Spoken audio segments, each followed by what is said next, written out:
गुरु पूजा क्या है, ये क्यों इसका महत्व है, गुरु पूजा का क्या महत्व होता है।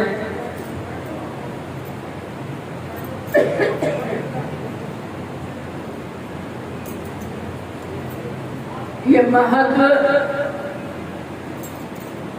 बहुत बड़ा है। जिसने इस महत्व को समझने की कोशिश करी है, गुरुजन क्या होते हैं? गुरुजन एक शक्ति होते हैं, एक परम तत्व होते हैं। कहते आदमी है या खुदा है सतगुरु। सतगुरु कौन होते हैं? गुरु मत प्रदर्शक होता है। और सतगुरु वो होते हैं जो हमें सत्य लोक तक पहुंचा देते हैं। गुरु एक आधार है जीवन का, गुरु एक राह है, गुरु एक दीपक है, गुरु एक मंजिल है कि हमें उस मंजिल तक सत्य लोक तक पहुंचाते हैं। लेकिन हम अगर उनको उनके वजूद को ही समझ लें कि ये आदमी रूप है या ये नारी रूप है, वह नर और मादा को कोई मतलब नहीं होता कि गुरु हमें किस रूप के अंदर मिले। गुरु तो गुरु होते हैं, गुरु शक्ति है, परम तत्व है। वो चाहे किसी भी जुबान से हो, किसी भी रूप के अंदर आ जाए, वो शक्ति होते हैं। वो कौन से भी लिबास के अंदर आ सकते हैं। जब कहते हैं 33 करोड़ देवताओं का निवास इस मनुष्य के अंदर है, तो 33 करोड़ देवताओं में क्या रूप आते हैं? सभी रूप आ जाते हैं। नर का भी, मादा का भी, राक्षसों का भी, जानवरों का भी, ये रूप है उनके बनाए हुए। प्रकृति विषाई हुई है परमात्मा ने, और वो परमात्मा ही वो परम तत्व है जिसकी पहचान कराने के लिए सद्गुरु आते हैं। मानव जन्म के अंदर रूप चाहे कोई भी ले लें, ये तो पारभौतिक शरीर यहीं पे बना, उस रूप के अंदर आकर के, उस आवाज के अंदर आकर के वो आवाज देते हैं कि ऐ दुनिया के लोगों, ये संसार एक अंधकार की बहर है, सूखी बहर है, बहर में समुद्र। ये अज्ञानता का बहर है, सूखा बहर है। इसके अंदर देखो समुद्र है, महासागर है, उसके अंदर कितना कुछ है, हीरे जवाहरात मोती उस महासागर के अंदर होते हैं। लेकिन सागर की पहुंच, समुद्र की पहुंच कहाँ है? उस महासागर के बीच में जाने की उसकी एक दौड़ होती है, उसकी एक चाल होती है। तो वो उस तरफ इन जीवों को, ये नदियों को, ये नालों को, ये सूखे कुओं को, वृक्षों को, स्थावरों को, जंगमों, सबको इस रूप के अंदर, कोई नाले रूप के अंदर बहा करके ले आ रहा है, कोई नालियों के अंदर आ रहा है, कोई नहरों के अंदर आ रहा है, तो आधे नदियों के अंदर आ जाता है, और नदी जाकर के समुद्र में मिल जाती है, और समुद्र महासागर में मिल जाता है। वहां तक पहुंच होती है। महासागर वो परमात्मा है ये नदियाँ नाले जो सतपथ पर चलाने के लिए, हमें प्रेरित करने के लिए संत महापुरुष रूपों के अंदर आते हैं। छोटे बड़े सब कहाँ है, सबकी मंजिल कहाँ है? उस महान सागर तक पहुंचाने की। वो अपने सागर जो स्थावर है,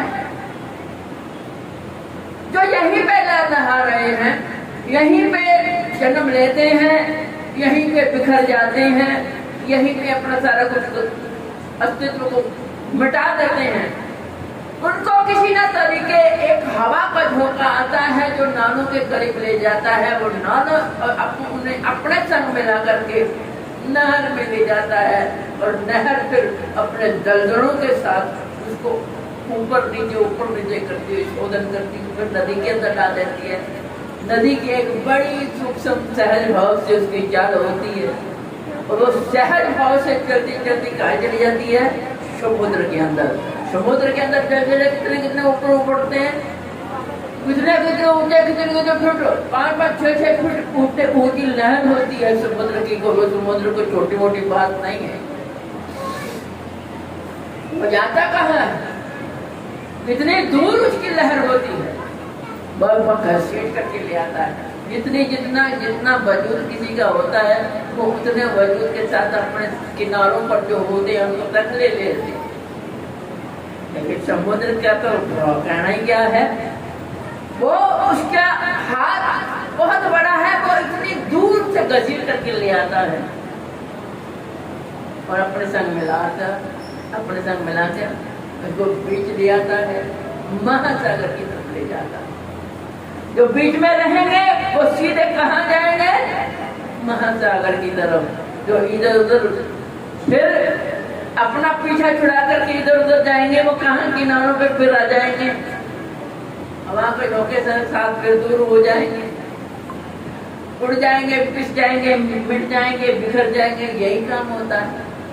ये जीव संसार के अंदर जन्म लेता है, ये सुखी बहन के अंदर जन्म लेता है, अज्ञानता के अंदर बिखर रहा है। इसे पता नहीं है कि वो धाराएं कहाँ, ये सतरूपी धाराएं छोटे रूप के अंदर, बड़े रूप के अंदर सब आती हैं और सबको बिखरे हुए को संग मिलाती हैं, फिर उस महासागर की तरफ, उस समुद्र की तरफ ले जाती हैं।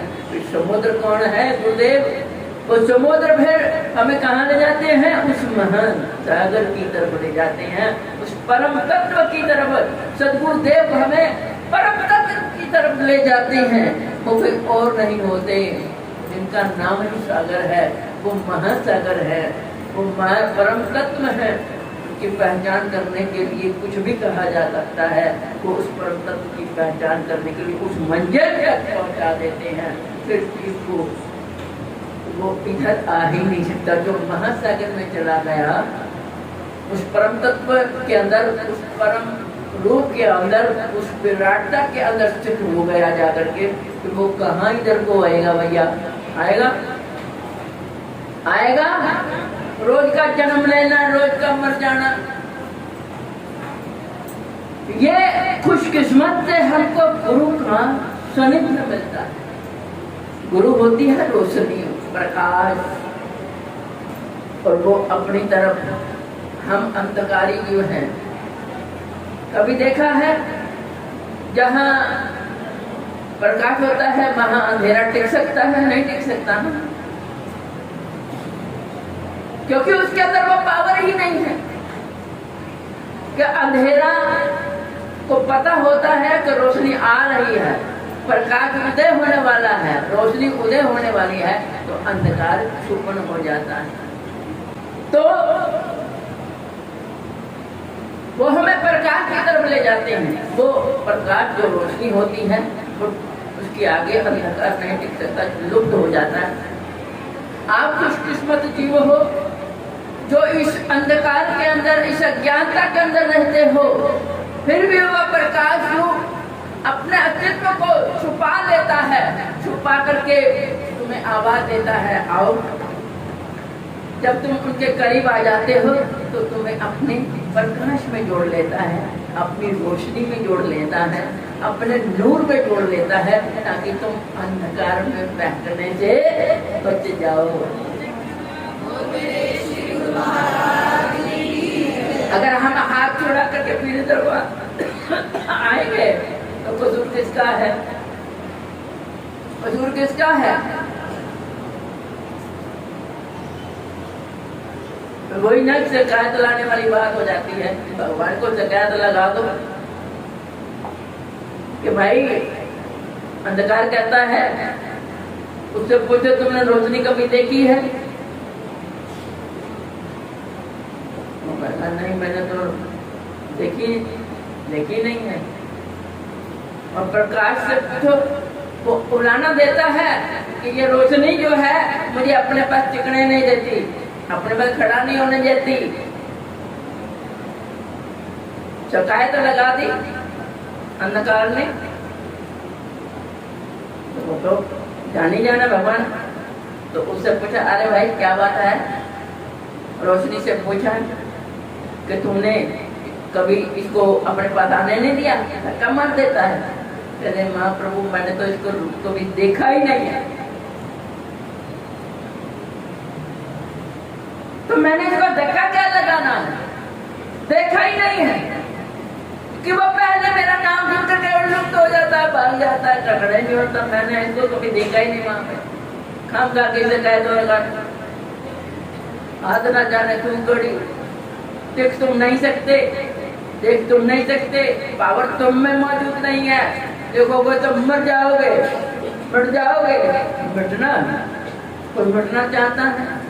कोई मिटना नहीं चाहता, भाग जाते हैं, पता नहीं क्या होगा आगे। जिसने मिट जाने के लिए अपने आप को समर्पित कर दिया कि जो होगा देखा जाएगा, मिटना हमारा कर्म है, मिट जाना हमारा धर्म है। जो उस नाम के साथ मिट जाएगा, अपने आप को समर्पित कर देगा, उसी का नाम जो है वो क्या हो गया? उसी का नाम रोशन होगा, उसी का जीवन सार्थक होगा। और हम खामखा से कैसे लगाते हैं भी नहीं भाई, हमें कोई करीब नहीं बैठने देता, हमें कोई जानता नहीं है, हमको ये है, हमको वो है। खामखा किसे कहते हैं? हमको देखते नहीं है। भगवान तो भगवान है, भगवान सबको रोशनी देता है, भगवान सबको हवा देता है, भगवान सबको सब कुछ दे रहा है। इंसान किसी को कुछ नहीं देता। नाम इंसान रखाया है, लेकिन ये भगवान, भगवानियत इसमें कूट कूट कर भरी हुई है। खुरापाती मिनट मिनट में के अंदर हाथ चलते हैं, पैर चलते हैं, इधर से उधर शरारतें चलती हैं, सब कुछ चलता है। जो लोग बचपन के अंदर हम उसको कहते हैं ये बचपना है, शरारत करना, परेशान करना, ये बचपना है।